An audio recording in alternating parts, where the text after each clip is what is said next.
Gray's Sports Almanac. Start talking, kid. What else you know about that book? Good pod tonight, guys. Scott Seidenberg here. No RJ Bell for this episode, but we had Steve Fezzik. Mackenzie Rivers talked NBA. A.J. Hoffman was with us live from San Antonio.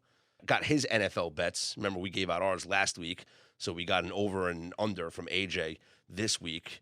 And then some best bets from all of us on the pod. So a good episode. I think RJ will be proud of this one. Yeah, it was good. I had a lot of fun. Here's a promo code for you guys to save some money, not just for now, but for the rest of this year. That's right. I said it. The rest of this year.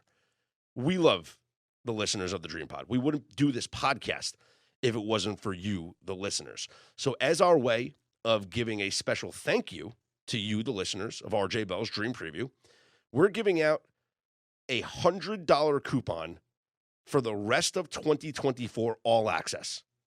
So think about that.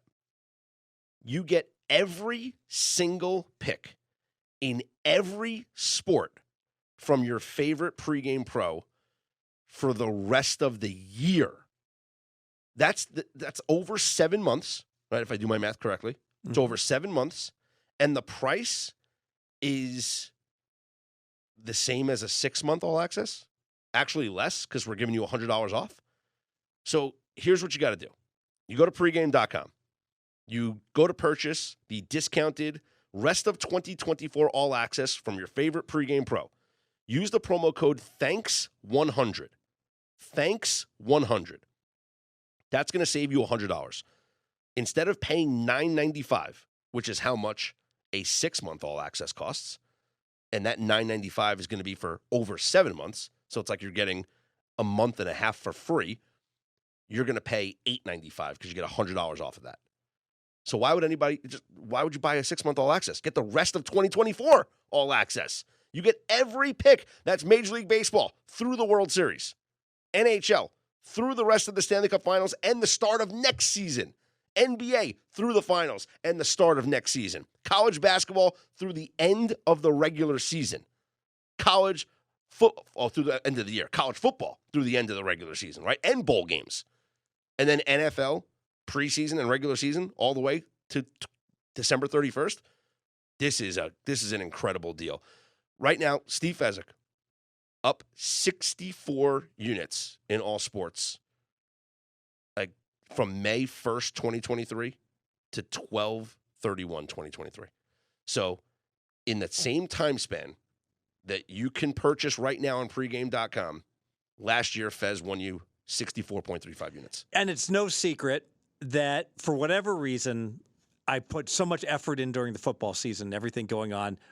I have oftentimes started slower, and then I start kicking butt in the summer through the football season. It's happened like the last 3 years. Happened last year. I'm going to put another guarantee on this. If you should happen to buy me, all right, and you don't win personally, I don't even care what my record shows. You just show me the receipt and just tell me, hey, Fez, I didn't win enough. I'm up 88 units. I'm like, well, then it's on you. But you like if I'm up 14 units, you just said, for whatever reason, I didn't have enough outs or I didn't get some of your picks in time and I passed on plays where the line moved and I didn't personally win. Just tell me that. Show me the receipt that you bought this. I will personally, if that's the case, take you out to dinner. We can talk betting. We can talk whatever you want. Pick my brain. If nothing else, get a really nice McDonald's. Get a really nice Vegas dinner, some steakhouse somewhere. Yeah, I'll probably get it comped.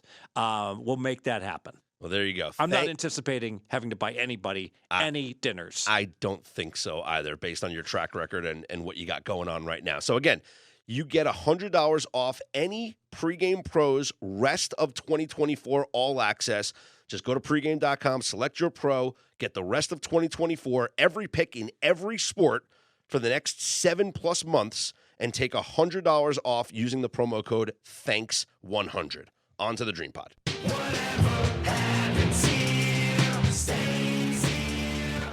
It's a Wise Guy Roundtable -1. Scott Seidenberg leading the way here on RJ Bell's Dream Preview. No RJ this week, but we do have the only 2-time winner of the Super Contest, Mr. Steve Fezzik. Greetings.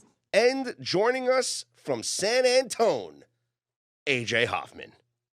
From the basement of the Alamo, here I am, Scott, looking for my bike, but here in the basement. I have not found it yet, but I am here. I'm broadcasting live. Incredible reference, and most of our audience probably has no idea what you're talking about, but that's okay because they suck. Because Fez and I enjoy that reference. Do you know what that's from, Fez? Davy Crockett Oh, died in the man. Alamo. Pee-wee's Big Adventure. I never saw it. Oh. My bike. Good morning, Mr. Breakfast. Scary how good that is. That is really I good. pity the fool that don't eat my cereal. I love that the contraption makes the whole breakfast, and then it's he so takes great. one He eats bite one of bite. Mr. T cereal, and then he's like, all done. I'm full. Yep. Yeah. All right. So AJ's down What in a film. San Antonio joining us here. Mackenzie Rivers will be on the pod a little bit later on. We'll get into the NBA playoffs as round 2 is underway. But AJ, tell us about San Antonio. Are you wearing cowboy hats, strutting around with your boots and spurs now? My cowboy hat, I only own one cowboy hat. It's still in Las Vegas, but I do have a pair of my boots here. I brought my black ostrich boots. I have some alligator boots and some leather boots that I left in Vegas, but they'll all get down here eventually. I haven't had an opportunity to wear them yet, but it's coming. I'm going to show up one day in my cowboy boots. I've got the square toe ostrich boots. So those are my highfalutin boots, but the other ones those will make you think you're all hat, no cattle. But my other boots you could wear out on the ranch if you needed to. Is that a saying? All hat, no cattle? Yeah, it's someone. It's someone who pretends to bet 10,000, per on their bets because they put one big bet on the internet, but they're really like a $50 better. Yeah, makes a lot of sense. Where's the nearest casino, AJ? I believe the nearest casino where you can bet sports. Anything. Oh, it's on the Mexico border, like Eagle Pass, Texas. It'd be Piedras Negras, Mexico. Now, would be the closest. I'm not a Texas geography major, but I think that General Santa Anna, and the Mexican army marched a long way to get to where you are. That's like 2 hours, right? Maybe more, 3 hours. It's a little more than 2 hours from me to that casino. Yeah. Do they have dice games there? And because I know like some of the Indian casinos, like in California, there's no like roulette. They play roulette with cards, and there's no dice. They have poker Mm-hmm. and they have slots. Okay, that's what they've got. Oh, I imagine. But there's a bunch of poker rooms here in San Antonio. Like you just have to be a member of the poker club, and you can go in and play. And there's no rake because that would be illegal. But I played today, Fez. You'd be proud of me. I did an hour of the afternoon show at a poker place, and they were running a blackjack tournament, which I've never done. But you've got 15 hands to turn. You've got 1,500 in chips, 15 hands. Min bets 100, max bets 1,000. And in 15 hands, I turned it into 8,800. And I was number 1 on the leaderboard, Fez. You would have been proud. All right, let's talk about this because this is very similar to a BetUS tournament that they have in blackjack each and every month where they have a free roll. By the way, we lost, AJ. I played your entry. Good try. I'm going to ask AJ, what is the optimal strategy to win the aforementioned tournament? You have to be bold. You have to be ballsy, which sometimes means splitting tens. It means doubling hard 12s against a 3 or a 4. It's like it's not the way you would play at a regular table for sure. You have to take some bold risks. What's your bet size? I hit your first I hit bet 17 size. once today, Fez. I hit 17 once today. Is that bad? What was your? Let's go back. What's your opening bet size? My first bet was 400. Okay, that's horrendous. You're fired. Scott, What should I have done? Your first bet be? first bet should be the minimum, 100. You're fired even more. Okay. So we just Should it talked be the about max? how we have to get like a freaking huge So stack, bet and the you max guys with are the max playing on the like first hand? pussies. Yeah, I'd have to go to Anthony Curtis because you're giving up. Like if you get a pair of 8s, now you can't split them. All right. Mm-hmm. So there's two answers: 750 or 1,500. I think 1,500. I think you shove with the very first bet. I mean, you just got to go. Yeah, because you only got 15 hands. And It's also, 1,000 max. It's 1,000 max. max Okay, was the yeah, bet. that. I'm sorry. So if it was a 1,500 max, I think I would bet the 1,500. But because it's only 1,000 max, I think you're giving up too much for not gaining enough. I think you bet 750, and that way, if you get an 11 or a 10, you can double down. But AJ, spot on.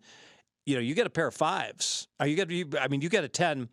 Pair of tens, and the dealer's a 5 or 6 up. You got to split them because you basically just need to like stack up some big wins, and ideally you play late because you want to know the score you need to get to win. So you keep going. Like when you play like an hour before the deadline, and then you keep going until you get the high score plus $20 $200 or whatever. Yes, excellent. So is that what you did, AJ? You played, so you built it up to 8,800, and you were first place. I was in first place. I don't know how much. I don't know how much time's left, Fez, but I felt like I was about 800 chips ahead of second place.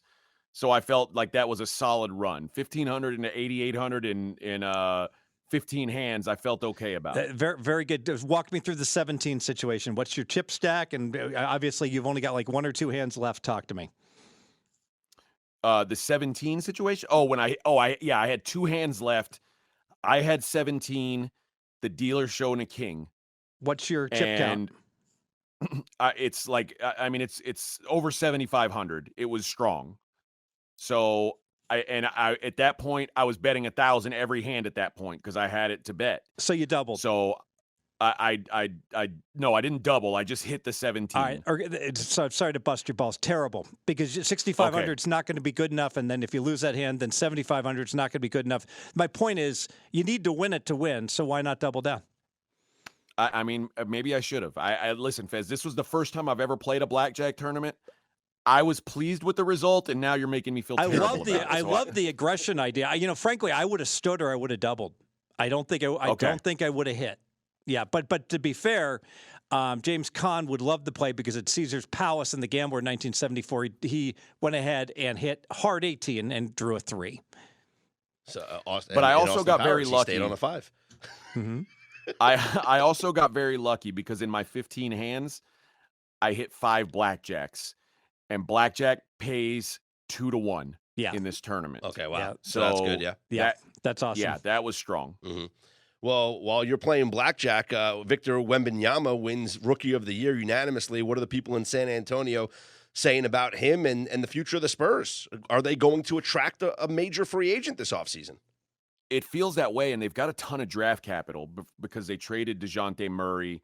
They traded all these guys. They traded guys. They've got the Raptors pick this year if it's not a top 6 pick, I believe.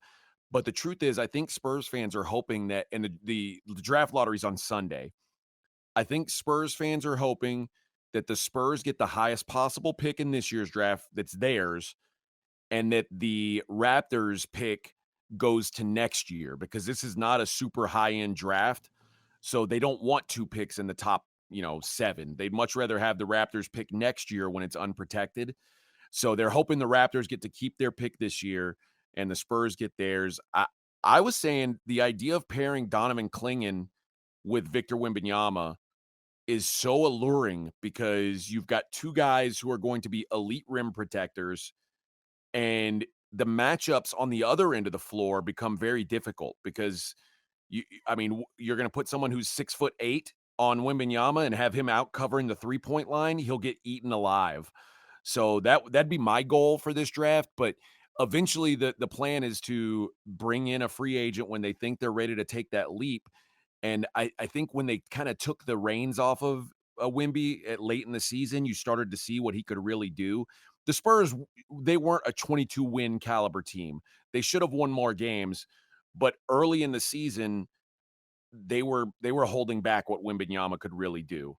And I think the plan is for him to shoot a lot more threes next year because he shot a high percentage. So you want him shooting more if he's shooting a high percentage. But this guy has the potential to be, a multiple-time MVP in this league. So anytime you've got a guy like that, that's your building block, and you've got the kind of draft capital, I think they've got, I want to say 6 first-round picks over the next 2 or 3 years. You've got a lot to build around. And obviously that means you can trade some of that stuff for a free agent at some point, or maybe even not a free agent. I was looking at the odds of like next team if Devin Booker decides to leave, next team if Paul George decides to leave. So all those guys are Jimmy Butler. The one guy that Spurs fans will not welcome back is Kawhi Leonard. I've learned that they hate Kawhi Leonard with a white hot passion here. So they don't want him back. But anybody else, they're saying, hey, bring him on. Let's put somebody who's a proven winner next to this guy and see what they can do. And it feels like the sky's the limit. Spurs over under 32 wins, over or under? I was literally going to ask you, Fez, set the number for next year, and would you bet it? Is Scott like in sync with the betting now? He has gotten so good at it. Yes. Well, or he knows what I like. He just stole it from me. I was like, it was coming. I was about to just say it, and then you just jumped in. 32, AJ. Let me give you a handicap that you're going to love, Fez. Yes. I'm going to go over 32 wins because now is the time that they don't want to hold back anymore because they want a new arena. They're trying to get a new arena built downtown, and they're trying to get funding for it. They're trying to get citizens on board, and the Spurs have stunk for the last 5 years. If they would have tried to build this thing 8 years ago, the whole city would have said, hooray, let's do it. But they've been so bad that they need to show there's real progress. And I think they're really going to kind of let Wemby loose this year and say, hey, go win as many games as you can. If we're close to the playoffs and don't make it, that's okay, because this is not a supremely talented team. But Wemby's the kind of player who can win 30 games by himself, it feels like. So I think because they want that new arena downtown and they need some momentum to really get the votes to build it, I think you're going to see this team put their best foot forward this year. And I'd say over 32 is a good place to start. Defensive Player of the Year, Wemby does not win. He finishes second, right, to Gobert. To Gobert, yep. And a lot of people, apparently there's a lot of people who are saying they would not vote for a rookie.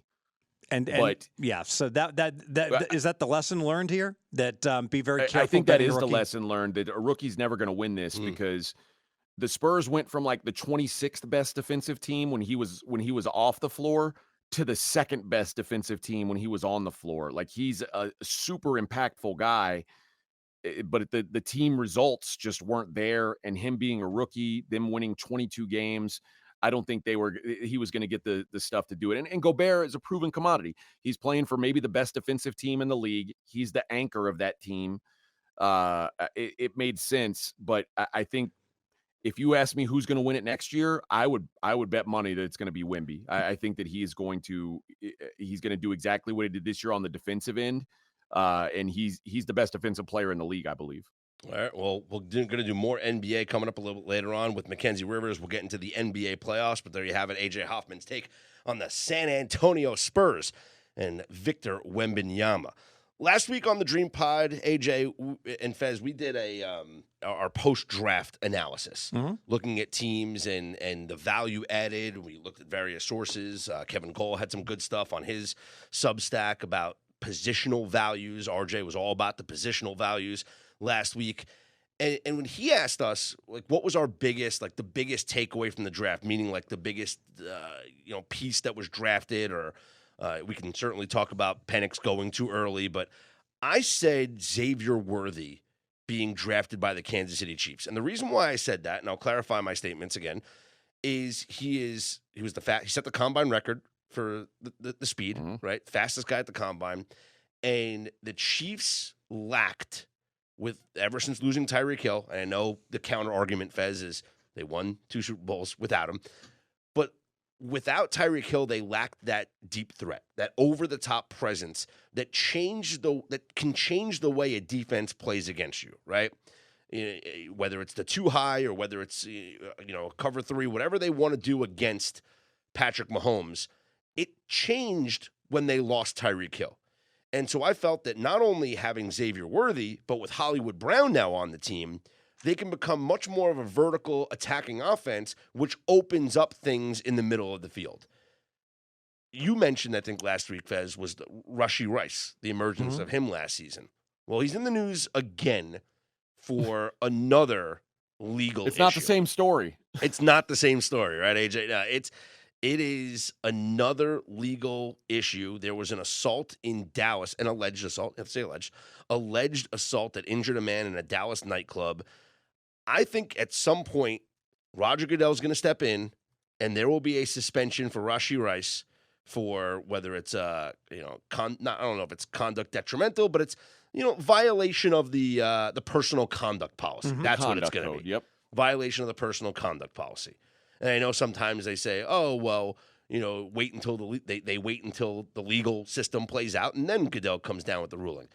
But to be in the news twice for a crash where he's driving 119 miles per hour and arrested, and then now an alleged incident at a nightclub where a man was injured, I think the league has to come in. If not, then the Kansas City Chiefs will have to come in and hand some sort of discipline down, which then makes my Xavier Worthy take even, I think, elevated even more, because he's going to have an important role as a rookie immediately on this Chiefs team.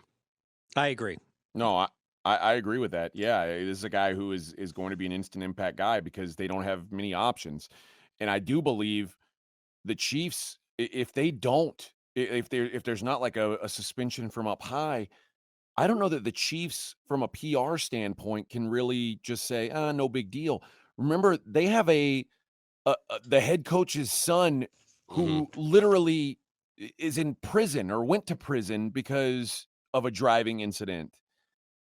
I don't know that from a PR standpoint, Rashee Rice is worth, if the juice is worth the squeeze, because the truth is Patrick Mahomes is going to make anybody look good. You find a guy, you draft Xavier Worthy, you could have drafted Lad McConkey, whoever you were going to draft, Patrick Mahomes is going to make him look good. I don't know if you want to deal with someone who's having the issues that Rashee Rice is having right now, because it's bad for the look, and you've got the face of the league on your team. I don't know if the Chiefs are going to put up with it anyway. You almost feel like the Chiefs, Dirty Harry style, Clint Eastwood, should hire a couple guys to tail Rashid to make sure he gets into no trouble. For those who never saw the Dirty Harry movie, so Dirty Harry got put on a hit list by a criminal, and then he basically he threatens back the criminal, saying, anything happens to me, some really bad stuff's going to happen to you. And then later in the movie, Eastwood notices a couple guys are following him. He's like, what? And he corners them. He's like, what's going on? And they're like, no. We were paid to be your bodyguard. Keep you safe. I'll tell you, Xavier Worthy, 16-1 to be the offensive rookie of the year is very attractive to me, because I think the situation plays out for him to have a major role in this Chiefs offense. If Rashee Rice is suspended for any amount of time, it's Hollywood Brown and Xavier Worthy and that Travis Kelce guy. But we know that Kelce's another year older, despite the contract. But we have too many rookies, right? But I too don't many rookie quarterbacks. Yep, I want no rookies. piece. But Caleb Williams is plus 175. I want no piece of that whatsoever. Ooh, I'm going to disagree. Really? Well, no, plus 175. Plus 175, I want no piece of that. Right. Marvin Harrison Jr. plus 650, but is Kyler Murray going to make him the offensive rookie of the year? Yes. He's going to throw to him left and right. What do you think, AJ? I mean, I think much like Kansas City, Arizona was starved for a wide receiver. I'll say this, and I'm not crazy about Marvin Harrison Jr. like he's his dad. Like I think there were several wide receivers in this draft. I think Neighbors and Adunze were just as good. They clearly liked Harrison over the other guys, and I'm not going to say like one way or the other. I think it was a good pick or a bad pick, but I think they got what they wanted, which was their favorite wide receiver in the draft. That's what they needed. So if I know Fez says, you don't want to play overs, but if you said, hey, forced over and forced under post-draft, my over would be the Arizona Cardinals, because I think they took care of their biggest need. I think a lot of people are looking back at last year and saying, oh, what a disaster. But they've got a second-year coach. They've got a healthy Kyler Murray, which they didn't have for most of last year. And when did Arizona look competitive? Down the stretch when Kyler was there. I don't think he's the kind of quarterback that's going to win a Super Bowl. I think his ceiling is lower than some of those guys. I think that him being paid like he's a top tier guy is a long-term mistake. But for Arizona's win total to be at 4.5, I think 6.5. It's 6.5 minus 130 to the over. I think it's too low, and I think Arizona's a team that is going to make a big jump as long as Kyler stays healthy. But Fez, you could say that about any team, right? If you're taking the over, it's always if the quarterback stays healthy, and if he doesn't, it's a loss anyway. But if Kyler Murray stays healthy this year, I don't see any reason why Arizona can't win 7 or 8 games. This is a really strong pick. In fact, Blue Horseshoe endorses this play over 6.5. And so let's think about this. I am not on an island. Scott, where do you put Kyler Murray in your quarterback list? 1, 2, 32nd. Point of reference, I've got Geno Smith 19th. 13, 14. Exactly. I got him 15. Yeah. We're in agreement. Here's what's interesting. The 13 or 14 guys I got above him, every one of those teams, every one of them is projected by the season win numbers to have a winning record. So think about that. If the top 13 to 14 teams, quarterbacks, are all supposed to win 8.6 or more, and Arizona's 6.5, got to give me some over, right? Yeah, I actually love that. And you look at the division, too. I think the Rams could take a step back. So I'm not worried about that. I think the Seahawks take a step back, although there are people that are very high on the Seahawks. There's no reason why they can't have a better divisional record than they've had in previous years. So I like that a lot, AJ. I like the over 6.5 on the Arizona Cardinals. Okay, so there's Marvin Harrison at plus 650, the second favorite for Offensive Rookie of the Year. Jaden Daniels is your third favorite at plus 650. I'm intrigued by it only because of Cliff Kingsbury. Does that make sense? Because I think in the Kingsbury offense, I mean, he's got the quarterback he wanted. Remember, we talked about this. We talked about this bet months ago. Jaden Daniels to go second overall because when he gave his introductory press conference as the OC in Washington, they're like, "What do you need from a quarterback?" And he talked about mobility and the ability to scramble and and extend plays with your legs. That's exactly what Jaden Daniels can do. So I'm very intrigued by, and I like that number. I'm very intrigued by Jaden Daniels at plus 650. Now, Fez isn't going to like this. Why? Because I don't think they're going to win enough games. Globally, let me put it this way. You guys have endorsed 2 players to win Rookie of the Year. Why don't I like that? Because you don't like needle in a haystack bets. Because the house vig, why I don't like needle in a haystack bets is because the house vig is like 22%. So if both of these dudes have value, like it's very rare. It's like picking the winner of a NASCAR race and picking 4 race car drivers. Yep. It's like as everyone else minus 48%, because they have to be for these 2 guys to have value. Sure, so absolutely. And maybe they can be. It's certainly possible. Well, yes. I'm just looking at the numbers here and just picking out who I would put money on. See, I don't think Washington's going to win very many games. That's what I'm saying. I don't think they're going to win enough games. But I think Arizona could easily be an 8 or 9 win team. Whereas and then Harrison's a Pro Bowler as a rookie and gets offensive rookie, like a Justin Jefferson type rookie season. We already saw the movie, but about it with Jerry Maguire. Rod did well. He wasn't a rookie. Truculent relation. Yeah, he's a veteran, but truculent relationship with the media. But he's single-handedly keeping this Arizona Cardinal team in playoff contention. Not going to get me to cry, Fez. You're not going to get me to cry. Quarterback's going to get me killed. He keeps throwing too high over the middle. All right, AJ, so you gave your over. What about your under post-draft? This one was easy for me because I think that the Atlanta Falcons, who were 7-10 last year, using this pick on Michael Penix, it's like buying chrome wheels when you don't have a muffler or a transmission. I mean, this is such a future down the road pick that I can't feel good about them for this year. You've got I know you've upgraded quarterback. We don't know what Kirk Cousins is going to look like out there. Like the idea that he and Aaron Rodgers had the same injury is just, it's not true necessarily, because Kirk Cousins' injury was to his plant foot. That's different than Aaron Rodgers. Aaron Rodgers was ready to come back late in the season, at least according to some people. The recovery time for that push leg is greater than the recovery time for the plant leg. I don't think we're going to get a healthy Kirk Cousins. I don't think Michael Penix is going to make an impact year one. There were so many holes on that team. And if you win 7 games, you've got a lot of holes. And with their pick, that was a top 10 pick, they used it on something that isn't going to help them improve this year. Yet the number says they're going to improve by 3 games. I just don't see that. It's almost like the Bears last year when their number got to 7.5. And I was like, are the Bears going to go really to 8 full wins? Like, because that's what they had to do. It was a massive jump. It feels like for the Falcons to get to 10 wins, which is what it would take to beat me, I just can't get myself there. So I like Atlanta under 9.5. I think they made the right choice for their long term, but I don't think they made the right choice for next season. That's exactly what we talked about last week. It literally exactly. Because Fez, you said the draft pick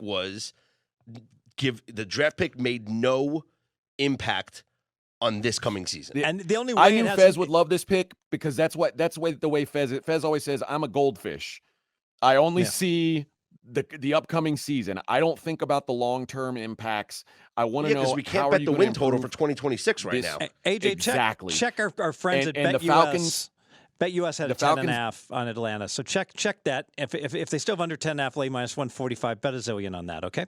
Okay. But yeah, I just think that there's no way they improve themselves for next season. And we're talking win totals. That's what we're looking at. And I don't think the adjustment warrants, it is warranted when you consider that they didn't really draft for this upcoming season. And they were bad last year. Now, the only way it pans out is if Kirk Cousins gets hurt. But if Kirk Cousins gets hurt, they ain't going to win 10 games. Yeah, they're not winning. Losing games. Like exactly. There's a growth period or growing pains that rookie quarterbacks will have to endure. And so if Kirk Cousins gets hurt, like I'm certainly not betting them the following week. I want you to think about this. Think about the idea that a rookie quarterback, like let's think about Bryce Young, for example. Bryce Young struggled mightily last year. Bryce Young took number 1 snaps in camp. Michael Penix isn't going to take the number 1 snaps for this team preseason because the assumption is Kirk Cousins is going to be the number 1. If he does get hurt, I think the ramp-up process for Penix is going to be even longer than a rookie who like a CJ Stroud, who was the number 1 guy, the de facto number 1 guy going into the season. Mm-hmm. I just think that he's not going to be ready to play right away. And you can't count on Cousins staying healthy. I just think there's too many things that point to this team being at least, I don't want to say a disappointment because their division, there's going to be winnable games, but you don't get 10 division games. You know what I mean? Mm-hmm. You get 6. And I don't know if they're better than New Orleans. I don't know if they're better than Tampa. So let's say they split those. You're coming up with 8 more wins on their schedule. I just can't see it happening. And that being 3rd place instead of 4th place schedule. Remember, Atlanta's had a really easy schedule in prior years, and so now they it's not a hard schedule, but they don't get the 4th place coveted schedule. I gave out the Bears over last week, and I know it's kind of talking out of both sides of my mouth about banking on a rookie quarterback, but if Caleb Williams, in my opinion, if he is half of what CJ Stroud was last year, so that means better than Bryce Young, but not as good as CJ Stroud, I still think the Bears win 9 games. Remember how good the Bears were in the second half of last season defensively when they acquired Montez Sweat, and then the additions on offense, whether it's Swift at running back or it's Keenan Allen at wide receiver. They also drafted a wide receiver. They also have DJ Moore. Like, the offensive weapons are there.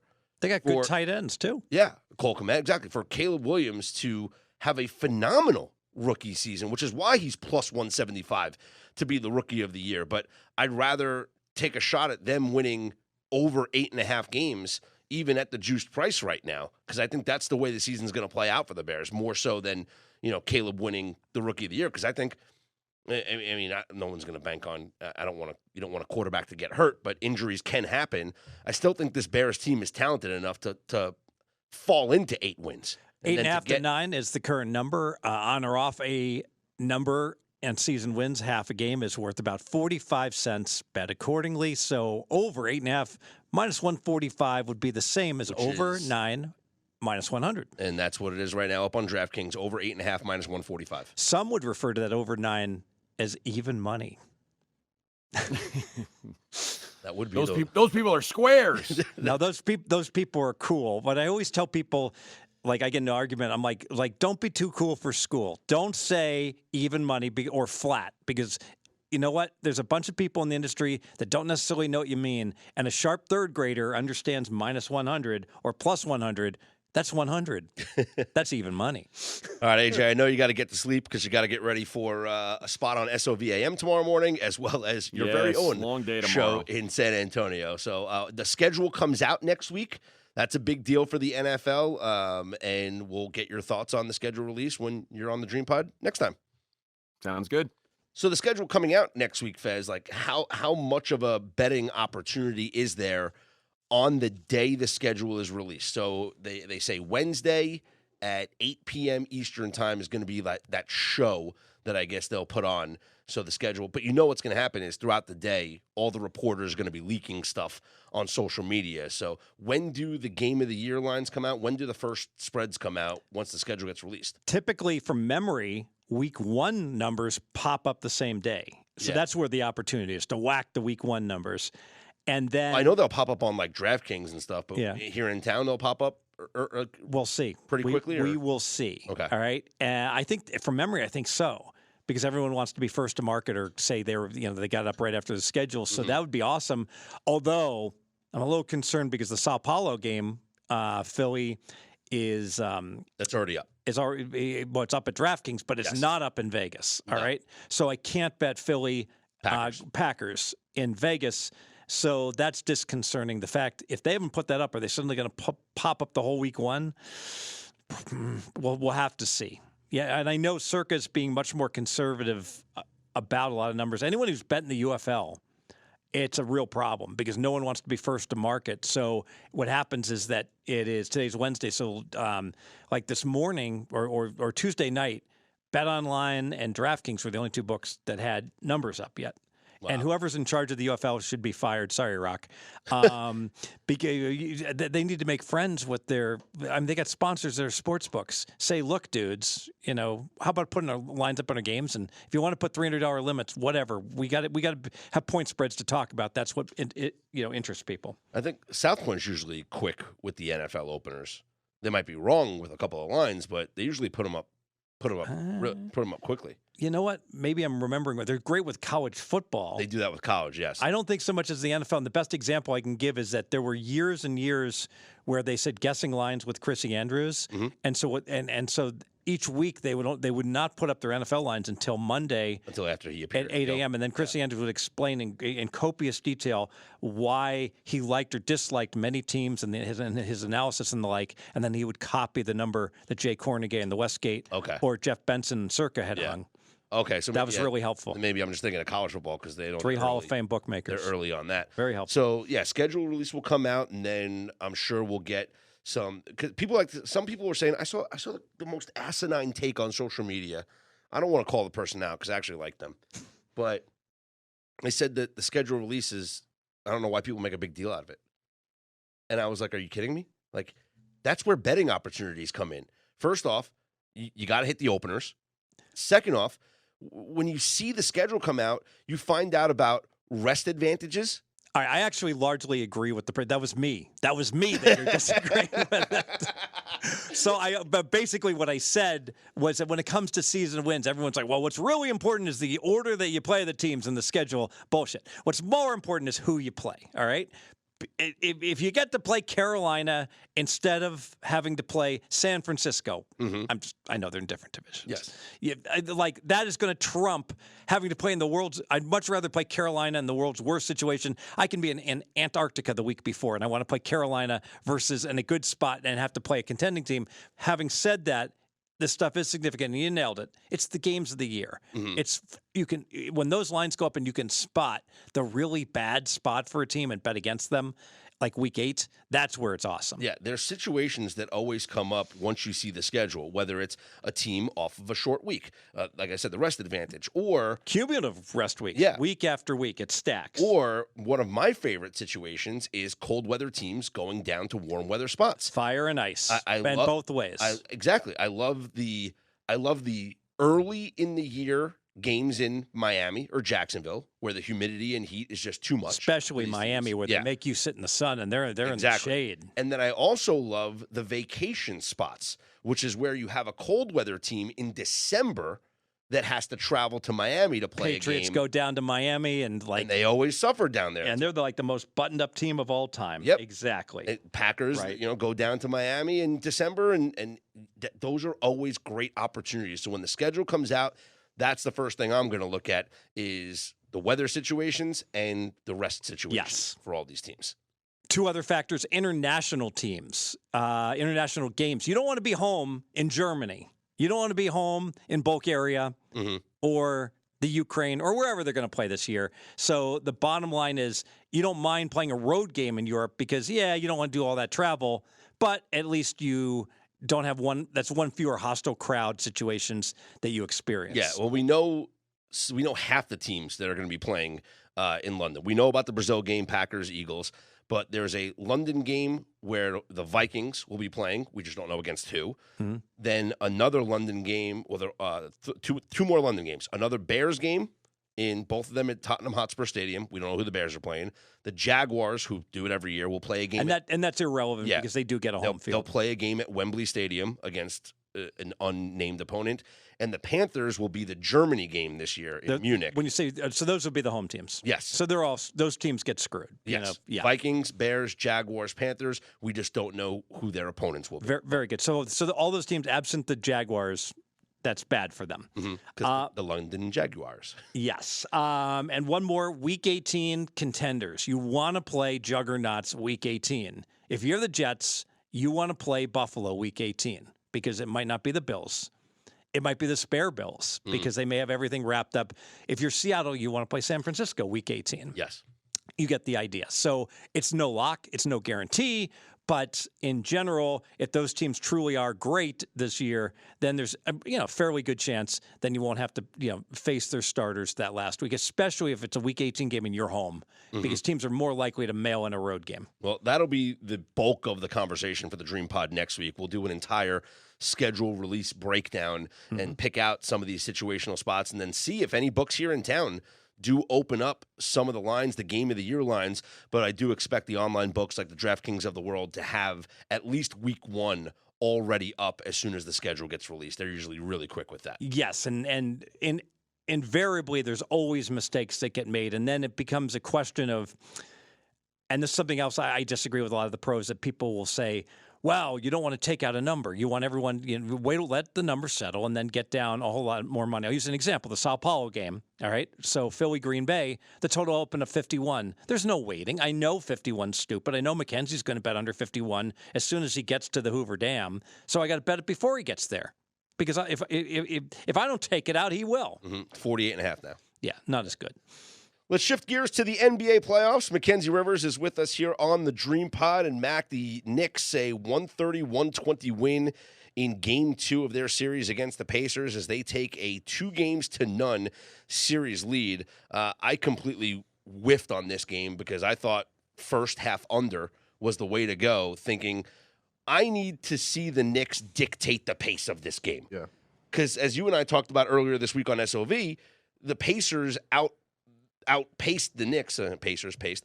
They made them play fast in Game 1, and that's why the Knicks were trailing the entire game. I thought the Knicks would have to slow it down here in Game 2, but not the case. Like, this was a track meet. Well, if it makes you feel any better, I was right in line with you. I don't know. I was back and forth the whole night on literally first half over or under, I should say. And at the 6-minute mark, when there was 25 points scored in the first quarter and the Knicks were up 11, I was like kicking myself. I'm like, I should have played it. The Knicks are playing their pace. And then Jalen Brunson goes out with the foot, and they had to play completely differently. There's no half-court game when you don't have the point guard dictating everything. They put up a lot of threes, and it was completely different.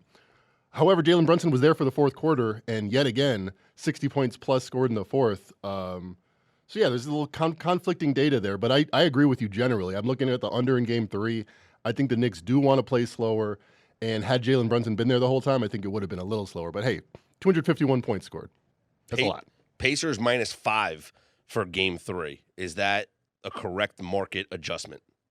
Man, a 10-point move for home court advantage? All right, maybe we give them – I mean, the Pacers have a good home court, haven't been this far in the playoffs in forever. It's going to be raucous there.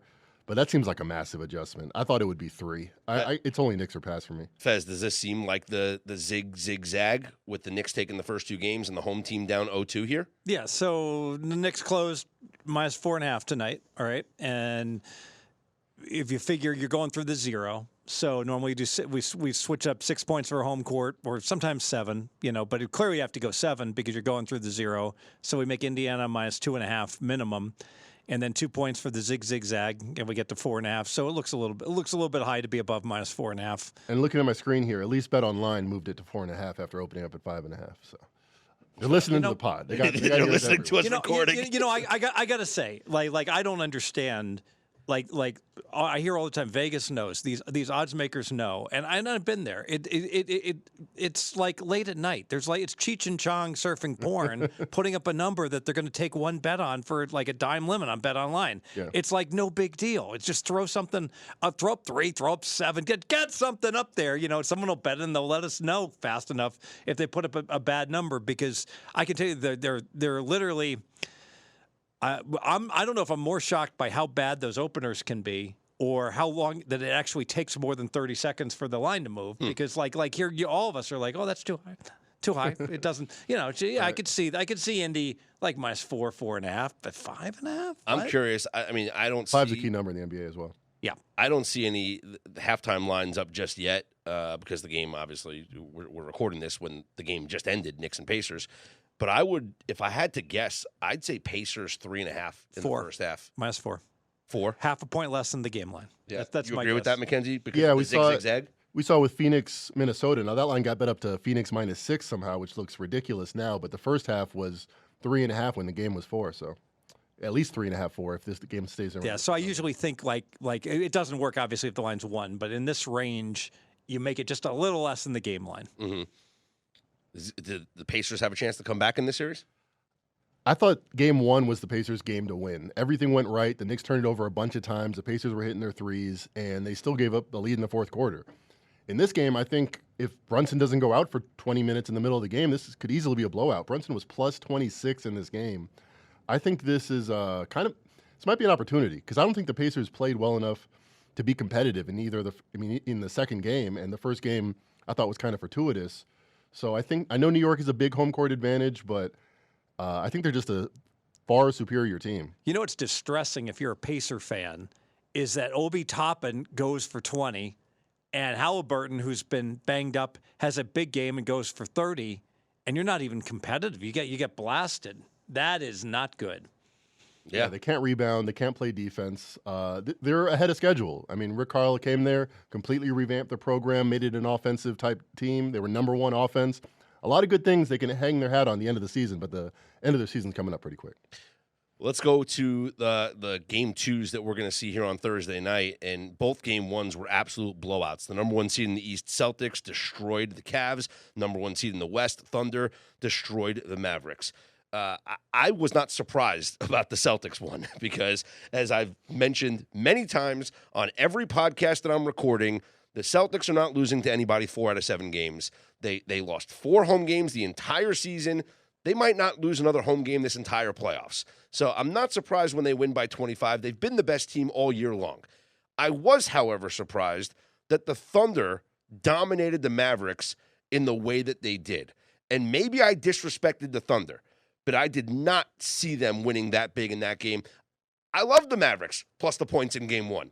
And it was over before it even started. Actually, not really, because it was competitive early, but then it disappeared fast. Yeah, if you bet the first quarter line, hey, you're a winner. Mavericks plus a half. Half court line, full game line, it wasn't really competitive. But good news, you got a couple more points. You got 5 if you want game 2 instead of 3.5. This, I agreed with you on the SOV last week. I thought the Mavericks were a more superior team.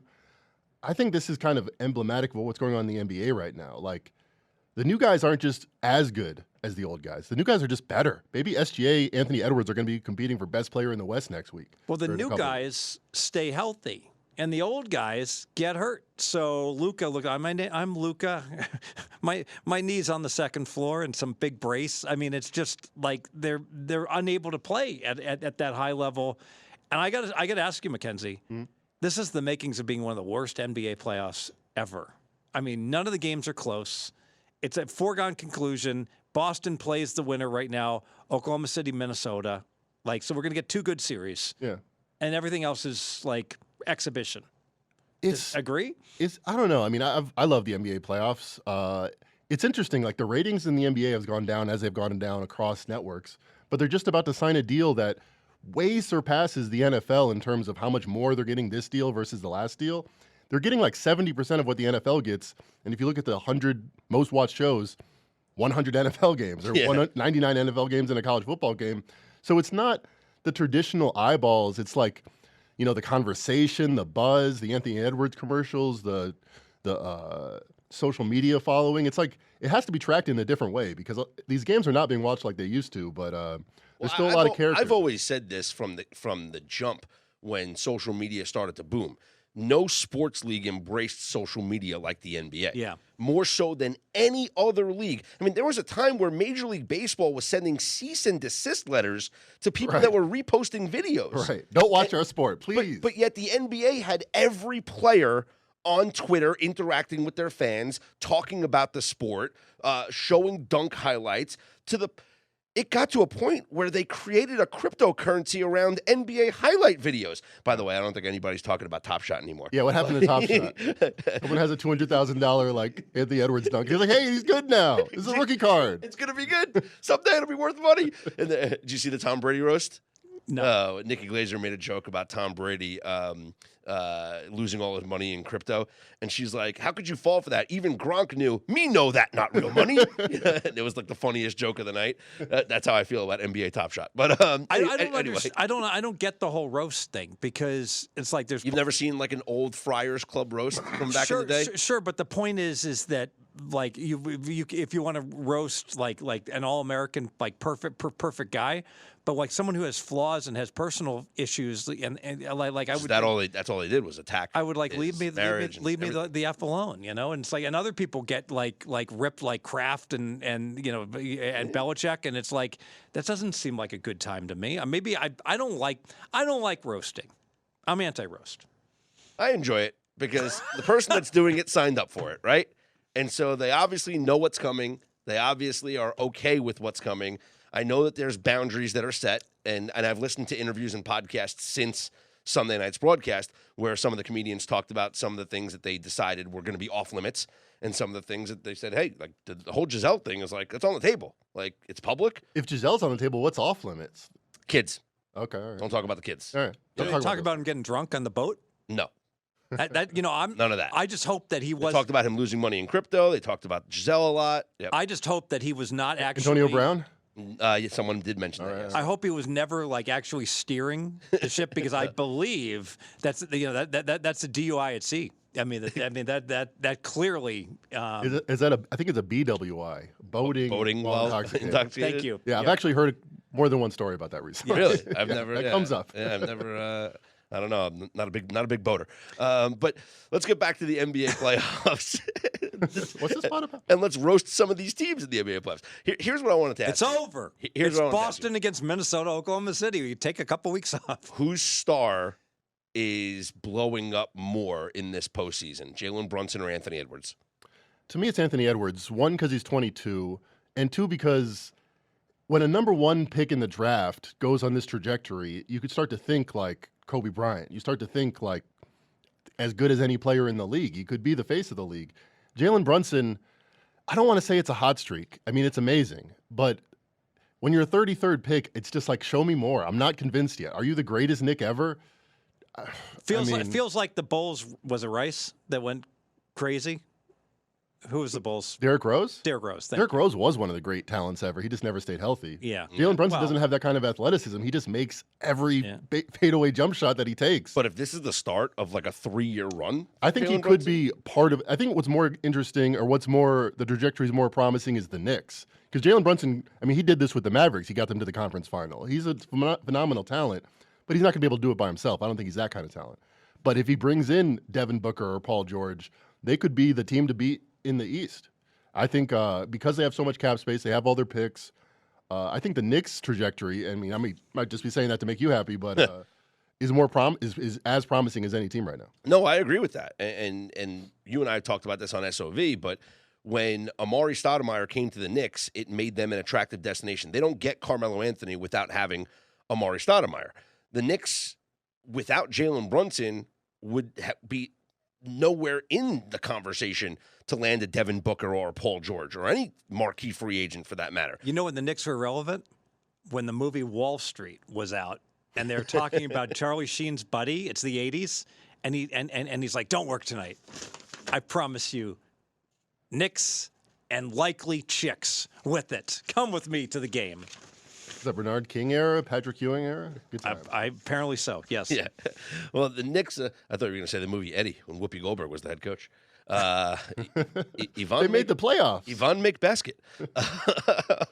I think the Knicks now, with Jalen Brunson playing like an MVP candidate, and he's going to finish top 3 in the voting. He should be second in the voting. Or wait, what was the final voting? Because Jokic, the MVP was announced. A lot of people tonight. said SGA should. Shaq said SGA was robbed. I'm not So sure if Luka that's finished accurate. second? Wow. Okay, wow. You All could right. guard that guy right now. No, SGA finished second. Luka finished third. Jalen Brunson finished 5th. Oh, wow. That is, to me, that's disrespectful. I mean, who's more valuable than when you leave the game for 20 minutes, your team gets blown out, down 20 or down 15, you come back, you win easy. Small sample size, but hard to argue Yeah, with. Yeah, I mean, but tonight without- was a good night for an MVP. Without candidate. Jalen Brunson, the Knicks are they don't win 50 games this year. Yeah. I mean, Giannis missed time, but Damian Lillard picked up the slack, and I don't think they make the playoffs without That Jalen team Brunson. stinks without him. Yeah. So Jokic number 1, obviously. SGA number 2. Okay, I'll give you that. Right. Luka 3, maybe in like that he did have a stretch, right? Mackenzie, he had a stretch for like a month and a half where he was scoring, triple doubles, 40 points. Like he was the best player in the world for like a month and a half stretch there. Yeah, towards the end 34 of the points, season. 10 rebounds, 10 assists. That's like Yeah. literally video game stuff. I'm not sure if LeBron James ever had just simple counting stats quite that amazing. But something like 11 out of 13 years prior to this year, or maybe prior to last year, the MVP had always been a number 1 seed in their conference. So if you want to make the SGA argument, that's the argument. But I guess votes are in by the last game of the season. Yeah. And that was all up in the air. Yeah, and he finished well behind. Jokic finished 926 was his total tally. SGA was 640 next. Luka 566. Then Giannis 192. Jalen Brunson 142. Then Jason Tatum. Then Anthony Edwards. One person, one vote, a 5th place vote for Kevin Durant. I don't know if he was an MVP on his team. If Embiid plays 75 games, he's the MVP, right? I mean, if he had the exact same stats, yeah. And- he and was he putting would- up ridiculous stuff. Yeah. He was putting up better numbers this year than he was last year. Yeah, by a lot, yeah. 100%. So, yeah, if he stays healthy and he finishes the season with that stat line, with the number of And games. if Kawhi was needed, healthy, yeah. he'd be a 7-time champion. And if Zion was healthy, That's he'd exactly the still be in the point. playoffs. That's Some of these guys just aren't healthy. That's exactly the point. So I think Jalen Brunson's star is certainly, maybe you're right. Maybe it's more about not Jalen Brunson's star rising, but the Knicks' stock rising in this postseason. Yeah, and he gets all the credit for that. Yeah. But they're gonna crash and burn when they get smashed by Boston. And Yeah, then I actually think I'm looking at the minus 270 Celtics. I can't see them to losing. win the East. I can't. Yeah, win the Should East. be minus 27. I can't see them losing to any of these teams remaining. Yeah, and I agree. And frankly, like I look at Oklahoma City, and they're minus 225 in their series. It's like I can't see them losing. I mean, I guess. I could see the Mavericks coming back. Luka has had a bad time with Lou Dort over the years. So did James Harden. He's like the perfect defender for that kind of herky jerky. Like wants to use his strength against him. But Luka looks hurt. Will you agree? I mean, Jamal Murray's hurt when he misses, and Tyrese Halliburton has a back injury until he scores 34 points, and he doesn't have a back injury. I'm against using playoffs are the playoffs. Everybody's banged up. You got to do. You're out there. You're out there. There's no excuses. I think Luka will bounce back. I think he all had a the bad guys game. you mentioned are banged up, and they aren't, and they might have one good game in them, but they don't have a good series. Like Halliburton may have gone for 31, but he'll go right back to 16 to 18. I think. So series spread right now, you can take the Mavericks at plus, let's see, Dallas plus 2.5 games, minus 235.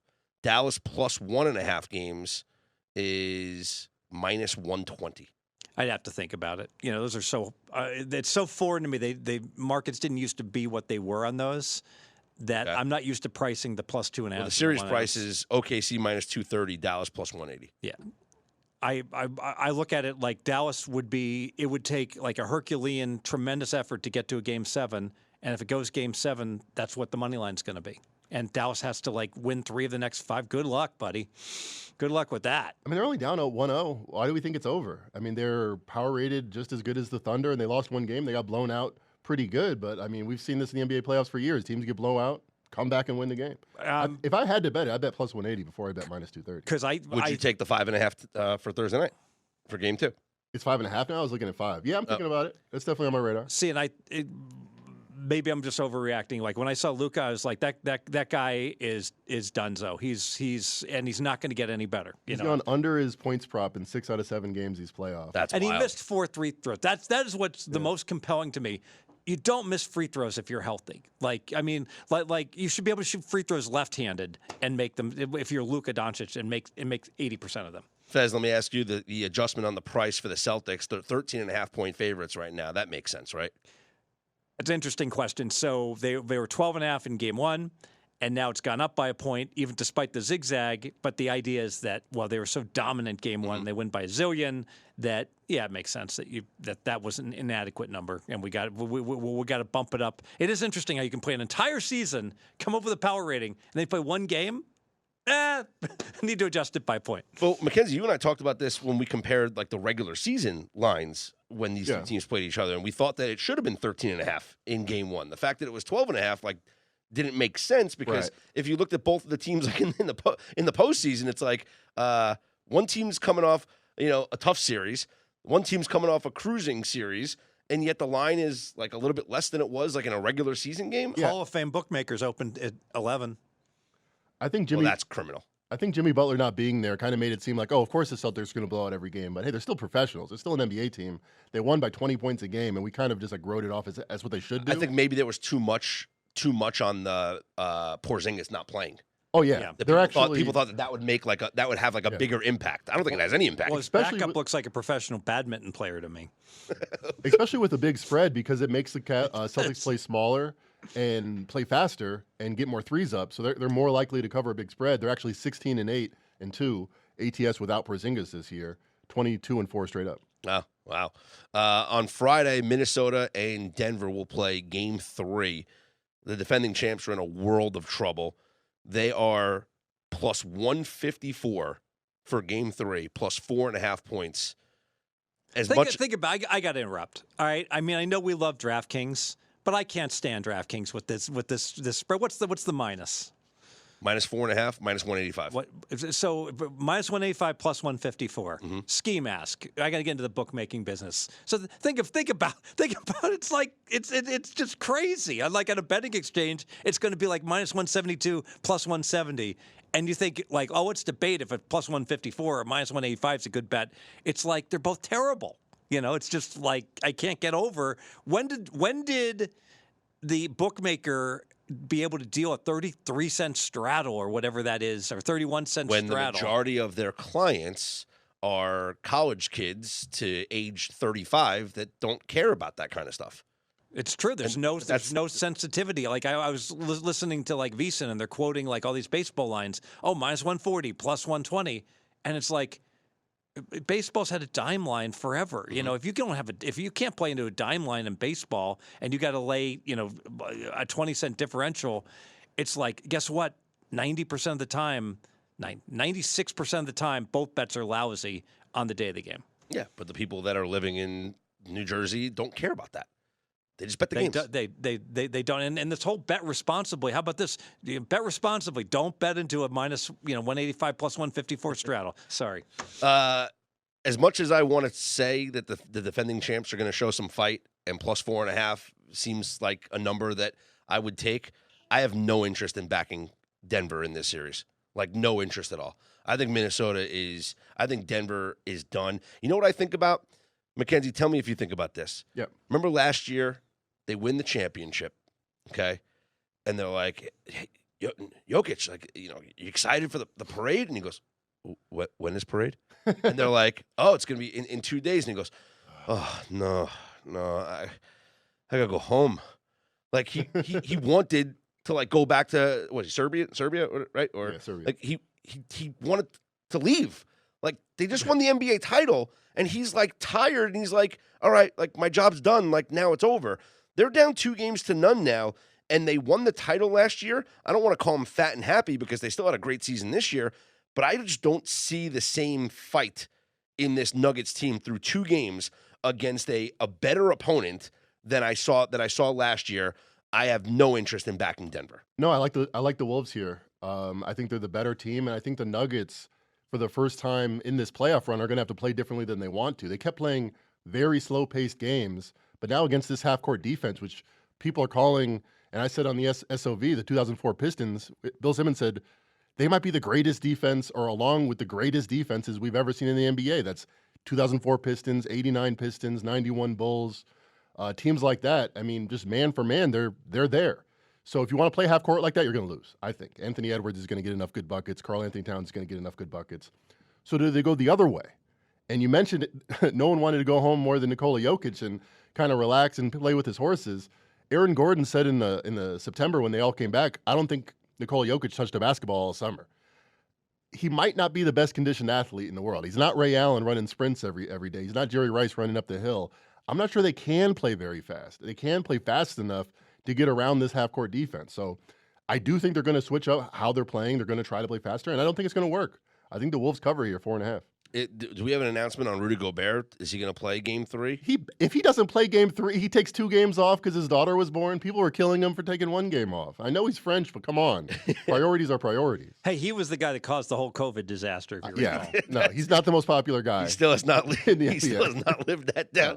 I mean, can you just think about that? He touched on the microphone. It was like a cartoon. It was like, what's the worst that could happen after he touches all these microphones and licks his hand? I mean, He rubbed all the microphone. Oh, worldwide pandemic. Millions dead. I really think if he had been like, I'm not gonna say it, but like I'm trying to think of what player could have done that, and if Bobby Hurley had done that, and they get kicked out of the league. He rubbed all the microphones Right? and then tested positive for COVID. The whole league shut down. It's like, oh my Not God. just the league, the whole world. I mean, I'm not sure he could be more hated. Yeah.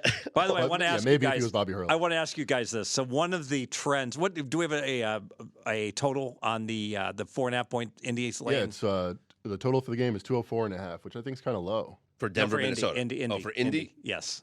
225.5. Okay, where I'm going here. Oh, it's moved up to 6. Wow. Where I'm going here is interesting. So now we got to bet. Of course, we got to make sure Brunson's okay with his foot. But game 1 goes over, and obviously game 2 goes over by a zillion. Yeah. And that sets us up with a system play, boys. Game Right. 3 under. Let me look at the updated one. I don't think there's any hurry. We let the public bet over, right? That's a good point. Mackenzie, you crunching those numbers?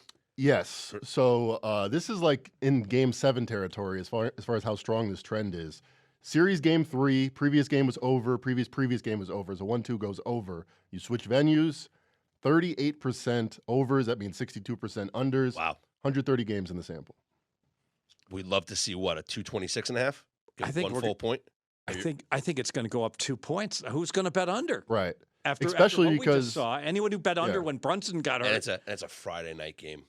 I love that. I love people betting on Friday, favorites and overs. And it's in Indiana, which is known for their high, fast-paced environment. Date night is canceled. Be ready. Be at the donk shop. Be at the Gold Nugget. Get that 5 minutes 227. before Get that post, 227 and a half. get the 229. Yeah, really? At I stations, mean, maybe. Yeah, I like it. All right, we'll be ready to fire certainly on Friday. Wait till post, right? We're gonna Yes. wait till post and Yes. fire Friday at 3:59 Pacific time. I have a story about a post. So my friend, the Midnight Cowboy, a professional gambler, I lived with him for a year at the Meridian, okay, which is on Koval and Flamingo, right around there.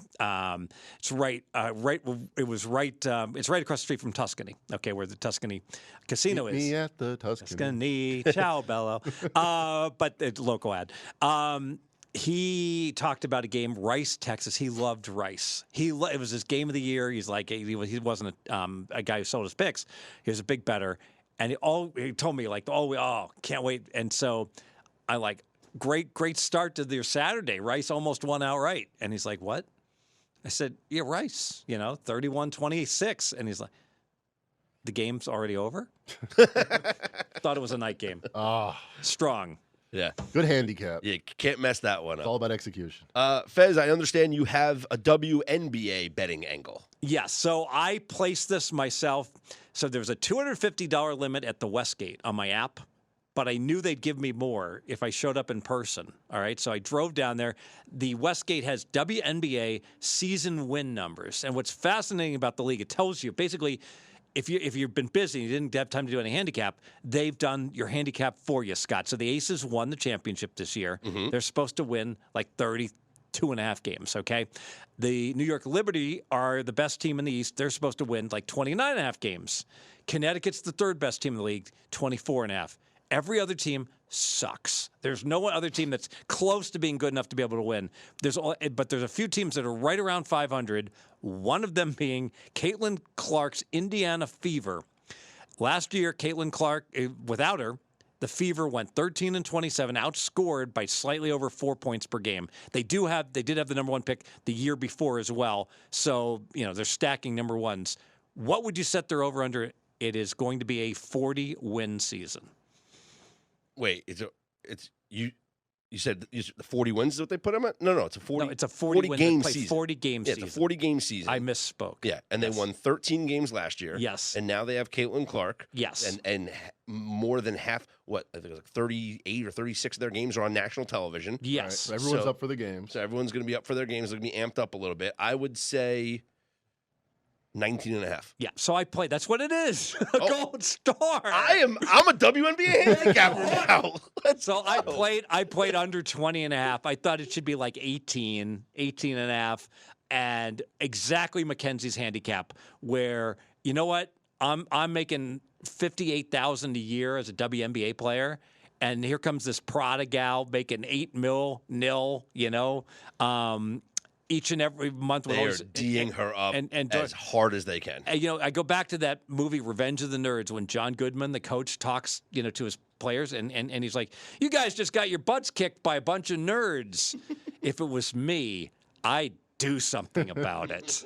Meaning, we saw that Holy Cross girl try to decapitate Caitlin Clark, in the tournament round one. I think it's going to get real rough for this multimillionaire gal. And think about it. She already had to play a full season. She had to play like not just the 30-plus games, but she had no break, yeah. All the conventions. Do you think that was good for conditioning, to be flying all over the country and doing all these commercials? Now, does the WNBA, do they take a break for the Olympics, or does it continue to go while the Olympics are being played? How does that work? Good question. I'm almost sure they break. They break. Yeah. They take a month off. Because Almost a month. Yeah, it's a month-long break for the Olympics, I think. Well, that's what they did. That's what's been December. historically. Yeah, That's July because- 18th to August 14th. Yeah, so they'll take a break off. But the question is Caitlin Clark going to be on Team USA? And so I think that if Nike has anything to say about it. So if she is on Team USA, now we're adding even more stress to her season. So when she comes back from Paris, she might sit out a couple of games for the Fever. I don't know if they can afford to do that because she's such a big ticket item, but I don't think she's going to be as sharp as she was or as she is. So I think it's even more. I think it's even more of a reason to fade. There's a long history of this that the number one pick in the WNBA is nothing special when they go and play, because think about it, there's not 32 teams. There's only 12 teams. And so just because you're the best college player doesn't mean you're going to be able to make an impact because of such a small universe. She'll likely be a capable starter. She's probably going to be worth, I don't know, 1 point to the line, and like Mackenzie mentioned, and -2 because everyone else is. This is my game of the year. I'm not resting against when I'm playing the Fever. That's for sure. They should be nice to her though. She did get the whole league chartered flights. Yeah, that's She right. said one thing in a press conference. They got chartered flights now. So be nice to Caitlin Clark. There are a lot of changes coming to the WNBA. Did you listen to Simmons this week or whatever? Yeah. Ethan Strauss interview. I heard that. Yeah. So it made social media. I guess yesterday. The Indiana Pacers. Yes. Women. Yeah. So what Ethan Strauss said with Bill Simmons was that from a marketing perspective, the WNBA should have not made up new team names.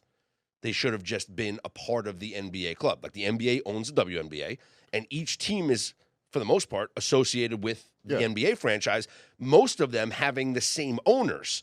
Like I know some of them don't, but most of them have They the could, same. yeah, yeah, in a heartbeat. like James Dolan owned the Knicks and Liberty forever, and then he sold the Liberty. Now it's Josiah who owns the Nets. But like a lot of teams were owned by the same owner. So instead of having the Indiana Fever, why aren't they just the Indiana Pacers? So They're just the women's. if Sacramento gets a team, they'll be the Kings. Or the Queens. Yeah, like the Lady Volunteers was an example. Well, now we're already doing but you know, something but different. no, you but know, it was but like a lot of the names are like so similar. Like The Mercury, the instead of the Suns, Phoenix Sun, it's the Phoenix Mercury. the plan Well, crossed It's- over. yeah, Are you gonna have the the same Houston logo Rockets or the on Houston Comets. Well, you're gonna have the same logo on the jersey. This way, you can sell like a zillion jerseys. You know. You know who does this is European soccer teams. There's Barcelona, Yes. Arsenal. All the Yes. biggest soccer teams are male and female. And we already do this in I didn't know college that. sports. they also do that with the basketball teams. It's just clubs. Yeah. Yeah, so if European soccer, that's a great point. European soccer does it, but I was going to say college athletics. We do it in all Well, college athletics, and the Houston- except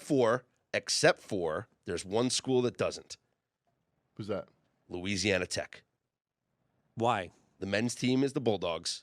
The women's team is the Lady Texters. Why? Is that a dog? Yeah. Can't be a bulldog. They changed that, Right?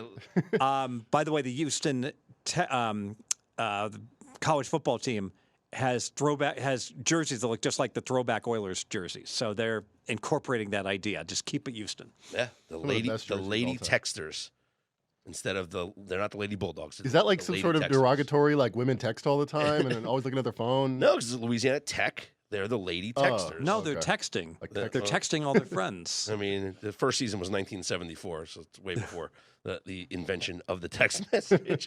But all right, I endorse that. I endorse the Caitlin Clark under for the WNBA. And Indiana Fever under. I did send a message to Jeff Benson saying, Jeff, I guarantee you this will be put this up at Circa. It doesn't have to be a big limit. I said, and also put up a Caitlin Clark over under for points per game. I said, I guarantee you're going to write 2A, lots of action.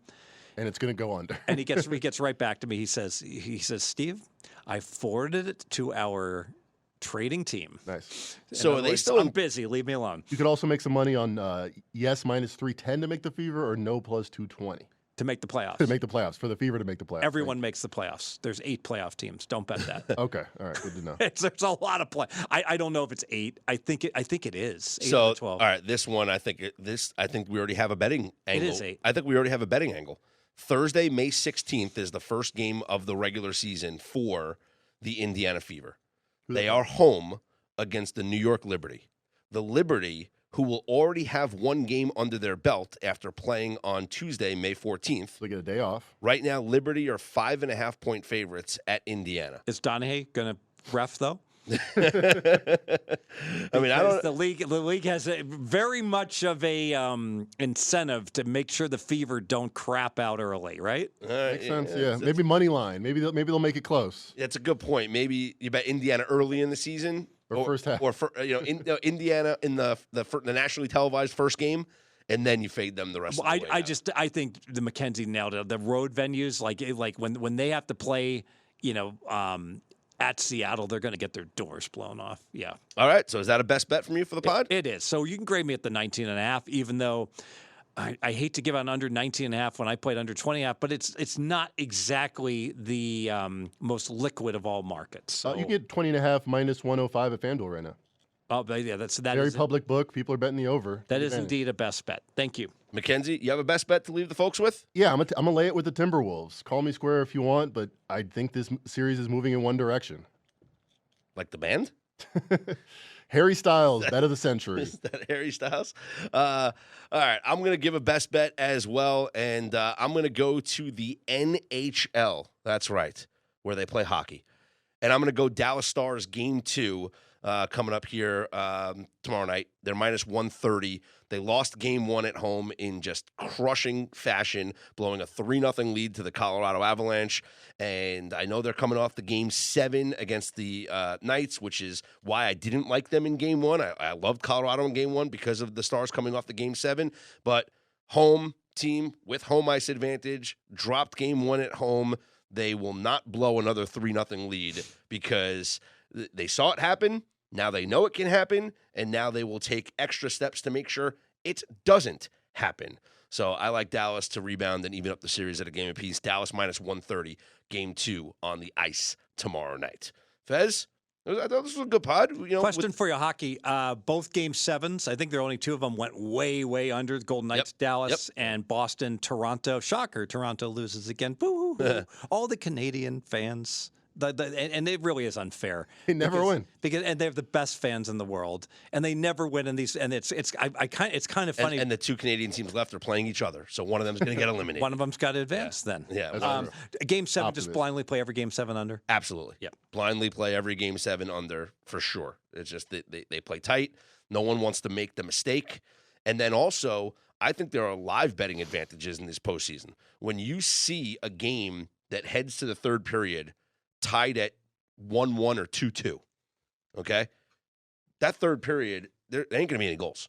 Do they adjust the line to make it like less than a third of the total? No, because the empty netters come into play. Okay. And so, but what we're seeing... But if it's tied... They make it 1 3/4, right? Yes. So what you see, if it's 2-2, they'll make the total... the total will be 5.5. Like shaded to the over. Shaded to the over because they figure one team takes the lead and then adds the empty netter. Right. They're not banking on a 3-3 overtime. They're banking on a 4-2 final. But I think more times than not, you're going to see those games stay at 2-2. By contrast, and go into overtime. If it was 3-1, you would love nothing more than to play an over 1.5 late. Oh, absolutely. 60. Yeah. Because you could get no scoring for the first 17 minutes and still get there with 2 goals. Absolutely. At the end. And you can get empty netters and and then if the other team comes back and tie it, you're golden anyway.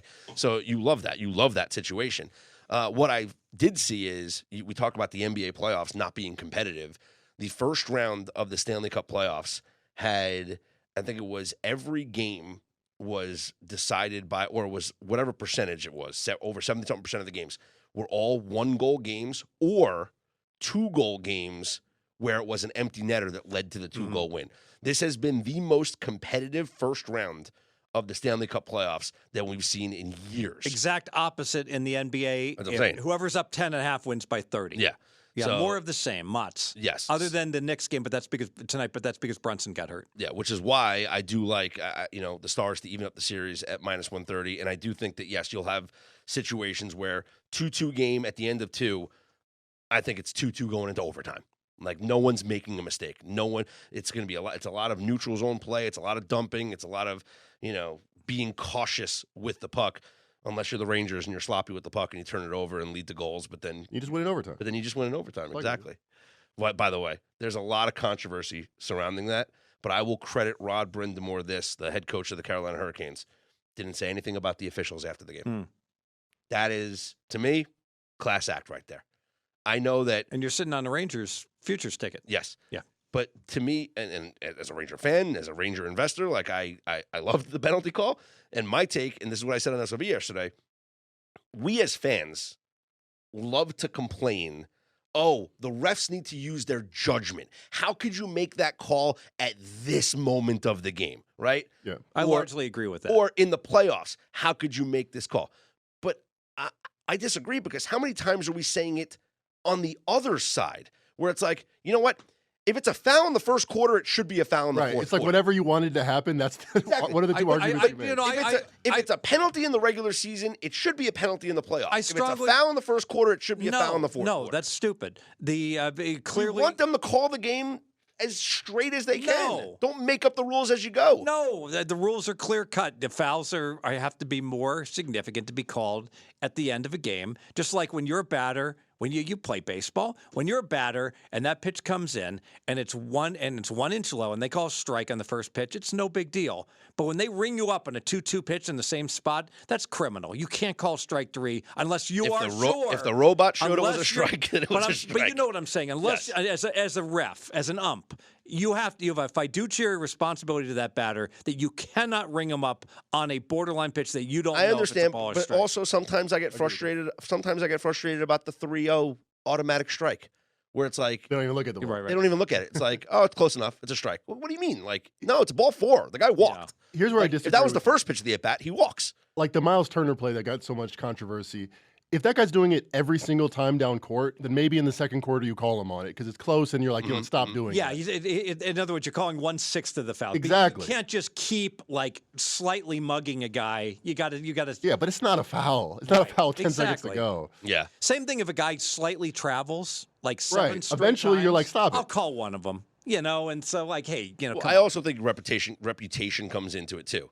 If you're a player that's getting penalized a lot, that's getting, you're a dirty player. Imagine if they called a foul on MJ when the When he pushed Utah off of player Byron? flopped. Yeah, I mean, of course he pushed off. Reputation matters. Isaiah Hartenstein had to dribble the ball up the court. They called a double dribble, and then the refs looked at each other like, it wasn't a double dribble. It's just weird to see a center dribbling 5 times in a row. One of the best examples in the original longest yard after they nailed the linebacker twice in the groin, and it was 3rd and 38, and they completed a 40-yard pass, and you know what the guard was screaming? He pushed off! He pushed off! Well, of course he pushed off. You don't get that call in a prison game with the game on the prison line, rules. Yeah. right? Well, two nights in a row, New York teams benefit from late whistles. Yeah, Rick Carlisle, by the way, not handling it like the Carolina coach. No, He was going off, right? He went off. Rod Brindamore did not. But hey, Rangers deadly power play scored, and they won in overtime. And now they're up 2-0. Carolina a minus 170 favorite. Do you get a Canadian? Do Desperation you get a spot. Canadian team if you win?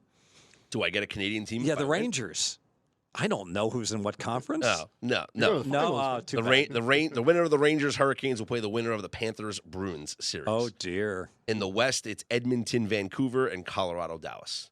Ooh, so do you like Colorado or Dallas to go to the finals?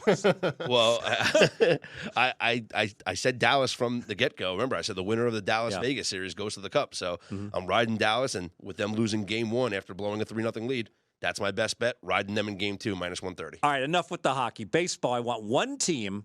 I'm a pessimist at heart with baseball. I don't want anyone to bet on. I want to know a team I can bet against every game the rest of the year. Or the win total, yeah. But, us either the for the fade. win total or just a team I can fade the rest of the year. It's Okay. just not going to be any good. So the hardest schedule remaining in Major League Baseball, and this changes because teams will change, belongs to the Tampa Bay Rays. Tampa Bay Rays have the most difficult strength of schedule remaining right They now. lost to the White Sox. That's their Exactly. easiest. This was their easiest game. They had Savalia pitching tonight. Right now, they are 19-19 on the season. They're going to finish below 500. And They will I know where you're yes. going. Yes. And their season win number is. Let's see what the updated number is. I don't think it's been updated, but I know it's right around 81. Yeah, it's right around 500. That's last time I checked, it was right around 500. But I don't see. Let's see. And- Team futures. No, And that no wins right division's so good. now. That's what I'm saying. The They're Orioles are so good. The Yankees are so good. See, they in Boston are going to get their butts kicked. And they have to play a series against. Not only do they have to play the East, which makes it difficult because you have to play the Yankees and Orioles, but they still have to play teams in the National League East. They have to play the Braves. They have to play the Phillies. Right. They have to play the Dodgers. Like, this is a very hard schedule left for Tampa. So I would be looking at Tampa under. Conversely, I know you and I talked about, Fez, the Dodgers to finish the National League with the most wins. Yes, and I just went crazy. Dodgers are plus money to be the number 1 seed in the National League, plus 115. Caesars. I just bet that today. I like the Dodgers over 103 wins. I like the Dodgers. Explain this line to me. The Dodgers pre-flop number was 104, and then there was concerns a little bit about Ohtani because he gambled on all those games. Oh, his friend did. But now they've won 2/3 of the games. That's like they're on pace to win 108. Ohtani's hitting 370. And they're getting better. Bueller's because back. Bueller's back. Kershaw starting a rehab assignment. Dustin May will start a rehab assignment. So they're getting pitchers back. And if you look at the strength of schedule, the easiest remaining strength of schedule over the next 123 games And their division is the Dodgers. Their division sucks. The Giants, the Padres, and Arizona are all down. And Colorado, they might be worse than Oakland was last year. Colorado might win under 50 games this year. They are truly atrocious. So, yes, I co-sign that bet, Dodgers to finish with the most wins in the National League. Yeah, yes. you convinced me. I'm taking that. Yes. Yeah. That is a bet that I was at plus 115. That is a pod consensus best bet. How often are you going to get plus money on something that's sure to win? Yes. And my Juan Soto plus 600 MVP ticket. now down to plus 200. He is the favorite in the MVP in the American League. All right. Excellent. So very Mookie happy. Betts stopped homering. Very every happy at-bat? about that. Is Mookie Betts Ohtani in the minus National. money yet? Oh, right now? wasn't listening. Yeah. Betts is plus 170. Ohtani plus 330. I guess he doesn't pitch this year, so he doesn't. No, do that. exactly. And then Acuna next at plus 1,200. Then De La Cruz plus 1,500. So it's right now Betts and Ohtani are leading the way. 1-2 in your lineup. Pretty good. Exactly. All right. Good pod tonight, guys. Like I said earlier with A.J. Hoffman, next week the NFL schedule comes out on Wednesday night. So I'm not sure. We'll see what RJ wants to do, whether we do the pod on Wednesday night or maybe we do it on Thursday and we wait for the openers to come out, game of the year lines, and start hammering that kind of stuff. Yeah. And then recap it on Thursday. But we'll see what our RJ wants to do because it'll come out 8 o'clock Eastern time. But you know what happens with these things. Like the media leaks it during the day. Right. So we might even have some stuff out well before we even plan to record next Wednesday. So we'll wait and see, but we'll make an announcement. We'll put it out on Twitter, and then you'll get the pod delivered right to you, a full breakdown of the NFL schedule. So a massive DreamPod next week as we break down the NFL schedule release. From Mackenzie Rivers, A.J. Hoffman, who joined us, Steve Fezzik, and R.J. Bell, not here. I'm Scott Seidenberg. Fez, take us out. Hey, be careful out there. See you next week.